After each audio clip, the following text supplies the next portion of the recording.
So hi everyone, my name is Gagan Gautam and I have approx 7 years of experience in IT industry. So presently I'm working in dash dash dash. So अगर आपको पता करना है कि अभी मैं कहाँ पर वर्किंग हूँ तो आप मेरा लिंक्डइन का प्रोफाइल जाके चेकआउट कर सकते हैं। इस वीडियो में और यूट्यूब प्लेटफॉर्म पर मैं बताना नहीं चाहता हूँ कि अभी मैं कहाँ वर्किंग हूँ, but if you want you can check out my LinkedIn profile. तो बेसिकली इस वीडियो में बात करने वाला हूँ मैं ले ऑफ से रिलेटेड। जैसा कि हम यार लास्ट 2 मंथ से देख रहे हैं कि सबसे पहले ट्विटर ने ले ऑफ किया और बल्क में ले ऑफ किए हैं, उसके बाद Microsoft, Meta and this Amazon. तो ऐसा नहीं है कि छोटे छोटे ले ऑफ हुए हैं, काफ़ी बड़े नंबर्स में ले ऑफ किए हैं इन बड़ी बड़ी कंपनियों ने। और अगर इन बड़ी कंपनियों में ले ऑफ हो रहे हैं तो कहीं ना कहीं जो मिड लेवल की और छोटी ऑर्गेनाइजेशन है उनमें भी ले ऑफ हुए हैं, बट वो न्यूज़ हमें सुनने के लिए नहीं मिलती है क्योंकि मेजोरिटी का जो फोकस जो रहता है सारी बड़ी कंपनियों उस पर रहता है। अब मैं इस वीडियो में बेसिकली बात करने वाला हूँ कि इस सिचुएशन में हमको कैसे टैकल करना चाहिए। अगर हम किसी कंपनी में वर्किंग है, किसी ऑर्गेनाइजेशन में अगर हम वर्किंग है तो हमारा नाम ले ऑफ कैटेगरी में ना आए, तो हम उसके लिए क्या कर सकते हैं। क्योंकि ये जो ले ऑफ वाला जो जो ये सीज़न टाइप है, जो सीज़न बोलूँगा मैं इसको, ये 6 और 7 मंथ्स तक रहने वाला है। माइट भी पूरे 2023 तक रहे, बट हम इसमें कैसे टैकल कर सकते हैं। तो सबसे पहले हमको ये समझना पड़ेगा कि देखो, किसी भी प्रोडक्ट बेस्ड ऑर्गेनाइजेशन या किसी भी सर्विस बेस्ड ऑर्गेनाइजेशन में दो चीज़ होती हैं। सबसे पहली चीज़ ये होती है कि जो भी रिसोर्स होता है या तो वो किसी क्लाइंट पे अलाइन होता है या किसी प्रोजेक्ट पे काम करता तो होता है। एज अ वेंडर हम लेट्स से मेरी पेरेंट कंपनी कोई और है और मैं माइक्रोसॉफ्ट के लिए एज अ वेंडर काम कर रहा हूँ। दूसरी चीज़ हर कंपनी में होती है बेंच सिस्टम, जिसको हम कूलिंग पीरियड बोलते हैं अपनी भाषा में।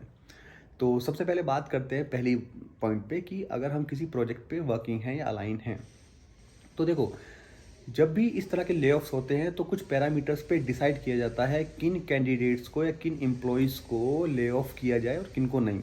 तो उस चीज़ में मैं अपने एक्सपीरियंस से आपको बता रहा हूँ कि किन चीज़ों पे जो डिसाइड किया जाता है। लेट्स से आपको पता है कि हर टीम में, अगर एक डेवलपमेंट टीम की बात करूँ तो उसमें 5 से 6 डेवलपर होते हैं, एक प्रोजेक्ट मैनेजर होता है, इस तरह हायरार्की चलती है। अभी हम डेवलपर्स की बात करते हैं। तो डेवलपर्स में ये देखा जाता है कि पिछले क्वार्टर्स में किसका परफॉर्मेंस अच्छा रहा है, कौन कितना प्रोडक्टिव रहा है, ये सब चीज़ डिसाइड की जाती हैं। और आपको पता है कि हर टीम में ज़रूरी नहीं होता है कि हर डेवलपर का पैकेज एक हो, सेम हो। तो मान के चलो कि अगर 5 डेवलपर हैं तो किसी का पैकेज कम, किसी का ज़्यादा थोड़ा होगा। अगर एक्सपीरियंस दोनों का सेम है बट पैकेज में वेरिएशन है, तो उस चीज़ पे वो देखते हैं कि भाई अगर जिसका पैकेज कम है और उसका परफॉर्मेंस काफ़ी अच्छा रहा है तो वो जिसका एक्सपीरियंस सेम है बट पैकेज ज़्यादा है तो उसको वो ले ऑफ वाली कैटेगरी में रखते हैं। ये तब होता है जब आप किसी प्रोजेक्ट में अलाइन हो, या फिर लेट्स से कुछ क्लाइंट से अगर फीडबैक लिया जाता है। उस केस में कभी कभी ये भी हो जाता है कि क्लाइंट से फीडबैक लिए जाते हैं, जैसे 4 डेवलपर है कि किसका परफॉर्मेंस उनको ज़्यादा अच्छा लगा है, तो उस चीज़ पे भी वो डिसाइड करते हैं कि किसका बंदे का नाम ले ऑफ में रखना है। दूसरी चीज़ जो आती है वो, जिसको मैंने बोला cooling period and bench system, so her company में होती है। तो लेट्स से अगर आप किसी प्रोजेक्ट पे अलाइन नहीं हो तो आप बेंच सिस्टम पे रहते हो, तो वहाँ पर आपकी कुछ ट्रेनिंग, इंटरनल ट्रेनिंग्स वगैरह चलती हैं। बट कोई भी कंपनी नहीं चाहती है कि वो आपको बेंच पे रखे, क्योंकि आपको पता है कि जो भी कंपनी का जो रेवेन्यू जनरेट होता है वो क्लाइंट से होता है। लेट्स से एक कंपनी है जिसके 4 क्लाइंट हैं और उन क्लाइंट पे उन्होंने रिसोर्स अलाइन कर रखे हैं, तो वो जब उनको पैसा, कंपनी को पैसा देते तभी वो आपको पे करती हैं, राइट। और अगर आप बेंच सिस्टम पे बैठे हो तो कंपनी के लिए आप किसी ही काम के हो नहीं, मतलब उनके लिए आपकी प्रोडक्टिविटी जीरो है, क्योंकि आप उनको कुछ भी काम आके नहीं दे रहे हो, करेक्ट। तो उस बेंच सिस्टम पे बेसिकली वो रखती हैं कि वो आपको कोई प्रोजेक्ट दे सकें। और आपको पता है कि जब बेंच पे हम लोग होते हैं तो हमारे इंटरनल इंटरव्यूज़ भी होते हैं। तो इस टाइम पे अगर आप किसी बेंच सिस्टम पे बैठे हो तो मैं आपको बता दूं, आप एक चीज़ बिल्कुल ध्यान रख लेना कि जब भी आपको पता है कि हम, जैसे लेट से मेरी बेस लोकेशन एनसीआर है, मैं नोएडा से बिलोंग करता हूँ, तो लेट से क्लाइंट ने मेरा इंटरव्यू कराया, कोई वो बेंगलोर बेस्ड क्लाइंट है, तो अगर मैं वहाँ पे सिलेक्ट हो जाता हूँ तो मुझे बेंगलोर ही जाके उनके ऑफिस में काम करना पड़ेगा। लेकिन मैं उस चीज़ से एग्री नहीं करता हूँ, राइट। तो मैंने बोल दिया कि एचआर को, नहीं भाई मुझे तो यहीं की कोई एनसीआर वाली कंपनी आप कोई क्लाइंट दिला दो।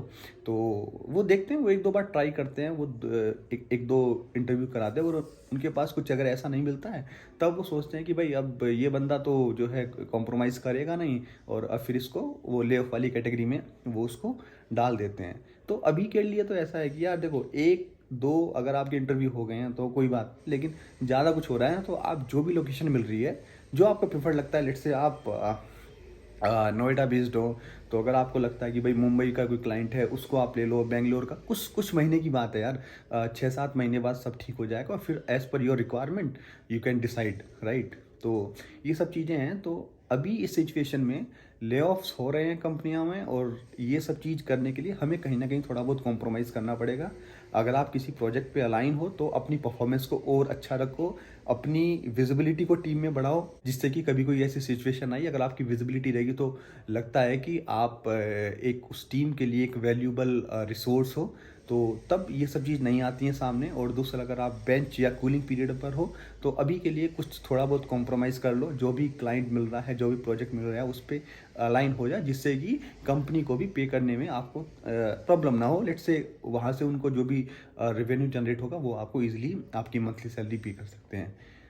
तो इस तरह का कुछ जो मेरा एक्सपीरियंस है आईटी इंडस्ट्री से, वो मैंने आपको बताया कि भाई अभी ये टाइम आप निकाल सकते हो जैसे भी आपको निकालना है, but after 6 and 7 months you can decide what ever you want. तो अगर वीडियो पसंद आए तो वीडियो को लाइक ज़रूर कर देना, और अगर चैनल पर नए आए हो तो चैनल को सब्सक्राइब भी ज़रूर कर देना, क्योंकि इस चैनल पर इस तरह की वीडियोस मैं लेके आता रहूँगा, इस तरह की इन्फॉर्मेटिव वीडियो आईटी से रिलेटेड। और अगर आप मेरे बारे में जानना चाहते हैं, मुझसे कनेक्ट होना चाहते हैं, तो you can check out my LinkedIn profile as well. Video देखने के लिए थैंक यू सो मच।